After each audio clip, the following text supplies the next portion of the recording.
বিশৃঙ্খলা তৈরি করার জন্য অনর্গল অডিও রেকর্ড পাঠাচ্ছেন, বার্তা পাঠাচ্ছেন। ক্ষমতা এমন একটি বিষয়, এমন একটি ঘটনা, যে ক্ষমতা যদি কারো হাতে খুব বেশি মাত্রায় থাকে তাহলে সেই ব্যক্তিকে ক্ষমতা একবার খেয়ে ফেলে, সেই ব্যক্তিকে নষ্ট করে দেয়, সে ভয়ঙ্কর স্বৈরাচারী হয়ে ওঠে। শেখ হাসিনা সেই আদর্শই বিশ্বাস করতেন। ক্ষমতায় আসতেন মিথ্যা কথা বলে, মানুষের সাথে প্রতারণামূলক প্রতিশ্রুতি দিয়ে ক্ষমতায় এসছেন। তার আমরা তো শুধু তার আমল বলি, তার বাবার আমলও তাই ছিল। আমাদের নিজের কানে শোনা যে 6 আনাসের চাল খাওয়াবে, সেই সময়ে ডাল খাওয়াবে 8 আনাসের, এইরকম কথাবার্তা তখনও বলেছিল তারা। কিন্তু মানুষকে কি দিয়েছে? অশান্তি, মানুষকে দিয়েছে রক্তপাত, হত্যা, বিরোধী দলকে ঠিক মতো ঘুমাতে দেয়নি, আর সারা দেশের জনগণকে দিয়েছে দুর্ভিক্ষ। ঠিক একই তার মেয়ের সময় একই ধরনের ঘটনা। ক্ষমতায় আসলো, গণতন্ত্রের সব প্রতিষ্ঠার সাধারণ মানুষ, বিরোধী দল একটা জায়গায় যে যাবে, সরকারের কাছ থেকে কোনো ধরনের নিরাপত্তা পাচ্ছে না, আদালতে যাবে, বিচারকের কাছে যাবে, ন্যায় বিচার চাই, আমি আমার বাড়ি ঘর পুকুর সব কেড়ে নিচ্ছে আওয়ামী সন্ত্রাসীরা, আপনি একটা কিছু করেন না। একটা ন্যায়সঙ্গত ন্যায় বিচার আওয়ামী লীগের আমলে কেউ করেনি, শেখ হাসিনার আমলে কোনো আদালত কোনো বিচারকই করেনি। যদি কেউ করার চেষ্টা করতেন, সে গুম হওয়ার সম্ভাবনা থাকতো এবং তাকে প্রাণের ভয়ে দেশ ছেড়ে পালাতে হতো। যেমন মোতাহার ঢাকা জেলা জজ একটা রায় দিয়েছিলেন ন্যায়সঙ্গত, একটা মামলা থেকে আজকের প্রধানমন্ত্রী জনাব তারেক রহমানকে খালাস দিয়েছিলেন। এইটাকে অপরাধ হিসেবে বিবেচনা করে সে এমন এক পরিস্থিতির মধ্যে পড়ল যে তাকে দেশ ছেড়ে পালাতে হয়েছে। এই হলো শেখ হাসিনার আমল। এখন সেই আমলের কি নতুন করে কিছু বলার আছে? এই 17 বছরের সংগ্রাম, এর মধ্যে আমরা নতুন নতুন জিনিস পাচ্ছি। তার বাবারা বলে যেমন পেয়েছি দুর্ভিক্ষ, আরো নানা বিষয়, মানুষের লাশ পড়ে থাকতো কুকুর বিড়ালের সাথে, ঠিক এবারও আমরা পেয়েছি গুম, বিচার বহির্ভূত হত্যা, ক্রস ফায়ার, গুপ্ত হত্যা, এইভাবেই চলেছে। তো যাক, এদেশের মানুষ কখনোই বেশি দিন অত্যাচার সহ্য করতে পারে। রক্তচোষা এবং রক্ত পান করা যে দানব, সেই দানবকে তাড়িয়েছে বাংলাদেশ থেকে। এখন একটি প্রশ্ন এসছে যে একজন পলাতক আসামি যদি কোনো দেশে পালিয়ে থাকে, সে কি সেই দেশ থেকে রাজনীতি করার সুযোগ পেতে পারে? রাজনীতি করার তো সুযোগ পেতে পারে না। ভারতে আশ্রয় দিয়েছে, ঠিক আছে, থাকুক, কিন্তু তাকে সেইখান থেকে বাংলাদেশের অভ্যন্তরে বিশৃঙ্খলা তৈরি করার জন্য অনর্গল অডিও রেকর্ড পাঠাচ্ছেন, বার্তা পাঠাচ্ছেন। এবং কালকে আনুষ্ঠানিকভাবে 5 তারিখ, যেদিন তার পতন হয়েছে, শত শত তরুণ ছাত্র, শিক্ষক, ছাত্র, কিশোর কিশোরী, এদেরকে হত্যা করে জনতার বিপুল স্রোত আর তরঙ্গের মধ্যে সে পালিয়ে যেতে বাধ্য হলো। সেই পলাতক ফাঁসির আসামি, যাবজ্জীবন জেলের আসামি, যার আরো অন্যান্য হত্যাকাণ্ডের মামলা বাংলাদেশের আদালতে বিচারাধীন, তাকে সাংবাদিক সম্মেলনে বক্তব্য রাখতে দেওয়া হচ্ছে। বাংলাদেশের সরকার প্রতিবাদ করেছে। আগেই এই ঘটনা শোনার সময় প্রতিবাদ করেছে কি জার্নালিস্ট ক্লাব নামে একটি সংগঠন। ইন্ডিয়ার সরকার বলছে যে এটার সাথে ইন্ডিয়ার সরকারের কোনো সম্পর্ক নেই। তো ইন্ডিয়ার সরকারের সম্পর্ক নেই তো সরকার তো যে কোনো একটা অনুষ্ঠান করতে গেলে তার পারমিশন লাগে। এটা সাউথ এশিয়ার সাংবাদিকদের একটা ক্লাব, তো সেটা ভারতের পারমিশন না নিয়ে করলো কি করে? আবার সেখানে বাংলাদেশের একজন পলাতক আসামি,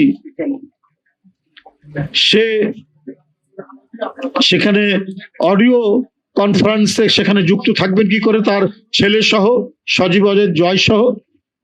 যদি তাদের এখানে যদি গ্রিন সিগন্যাল না থাকে, এবং আনুষ্ঠানিকভাবে বাংলাদেশ সরকার পররাষ্ট্র মন্ত্রণালয় সেখান থেকে এই ব্যাপারে আপত্তি দিয়েছে, প্রতিবাদ জানিয়েছে, কিন্তু তারা কথা শোনেনি। কথা না শুনে গতকালকে তাকে সেই সুযোগটা দেওয়া হয়েছে। কোন দিন? 5ই আগস্ট, যেদিন সে প্রত্যাবর্তন, যেদিন সে পালিয়ে গেছে, অসংখ্য কিশোর তরুণ শিশুকে হত্যা করে ওই রক্ত হাতে রক্ত নিয়ে সেই দেশ থেকে পালিয়েছে, ওই দিন দেওয়া হয়েছে। এটা খুবই উদ্দেশ্য প্রণোদিত, এটা প্রতীকী যে থোড়াই কি আর করি এই হত্যাকাণ্ড, এই শিশু কিশোর শিক্ষার্থীদের রক্ত নিয়েছে তো কি হয়েছে, এবং তাকে সেই দেশটি যারা নিজেদেরকে বৃহত্তর গণতান্ত্রিক দেশ বলে দাবি করে তারা সেটি তাদেরকে প্রশ্রয় দিল। তাই এইটা কি আমাদের সার্বভৌমত্বকে অপমান করা হলো না? এটা আমাদের স্বাধীনতাকে অপমান করা হলো না? ভারতের নীতি নির্ধারকরা কি করে এই অনুমতি দিলেন? তারা তো ইচ্ছাকৃত ভাবেই এই অনুমতিটা দিলেন। তারা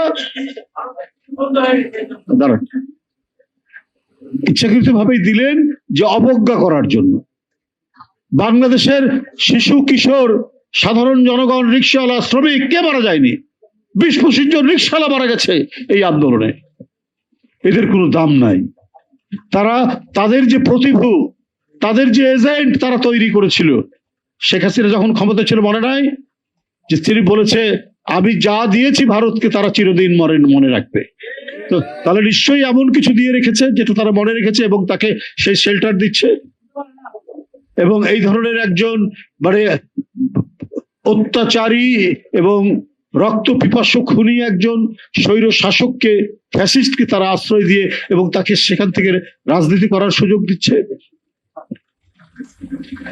এটা তো একটা ভয়ঙ্কর, একজন অপরাধীকে প্রশ্রয় দেওয়া এবং সেই অপরাধীকে কাজে লাগানো, বাংলাদেশকে অস্থিতিশীল করা। বাংলাদেশে একটি নির্বাচিত সরকার প্রতিষ্ঠিত হয়েছে, যে অবাধ সুষ্ঠু নির্বাচনের জন্য 17 বছরের লড়াই, যে তত্ত্বাবধায়ক নিরপেক্ষ তত্ত্বাবধায়ক সরকার বাতিল করে দিল শেখ হাসিনা শুধু নিজের স্বার্থে। কারণ সে আমির নির্বাচন করবে, সে আমি এবং মামুদের নির্বাচন করবে, সে বিরোধী দলহীন নির্বাচন করবে এবং আজীবন ক্ষমতায় থাকবে, ময়ূরের সিংহাসন তার চাই। এবং এই চাওয়াটা প্রতিষ্ঠিত করার জন্য সকল প্রতিষ্ঠান ভেঙেছে, নির্বাচন কমিশন ভেঙে দিয়েছে, ভেঙে দিয়ে তার লোক দিয়েছে, আদালত তার লোক। কোথাও মানুষের কোনো নিস্তার নেই, কোথাও মানুষের কোনো আশ্রয় নয়, মানুষ কোথাও কোনো জায়গা থেকে তার বেঁচে থাকার কোনো নিশ্চয়তা নাই। সেই সমাজ, সেই রাষ্ট্র প্রতিষ্ঠা করেছিলেন শেখ হাসিনা। তারপরেও শেষে টিকে থাকার জন্য জুলাইয়ে এত হত্যার পরেও তার কোনো ভ্রুক্ষেপ নেই। একটি আইন রয়েছে 1913 সালে হাসিনার আমলেই একটি আইন হয়েছে, সেটা হচ্ছে প্রত্যর্পণ আইন, এক্সট্রাডিশন আইন 1913 সাল। যদি কোনো অপরাধী ভারতে থাকে তাহলে সেটা ফিরিয়ে দেবে। 2013 সালে এই আইনটি হয়েছে। তো সেই আইন অনুযায়ী সেই আইনটা তৈরি হয়েছে কারণ দুই দেশের মধ্যে চুক্তি হয়েছে, এগ্রিমেন্ট হয়েছে, বন্দি বিনিময়। তাহলে এর প্রথম থেকে অন্তর্বর্তীকালীন সরকার থেকে এই কথাগুলো বলা হচ্ছে যে তাকে ফিরিয়ে দেওয়ার জন্য।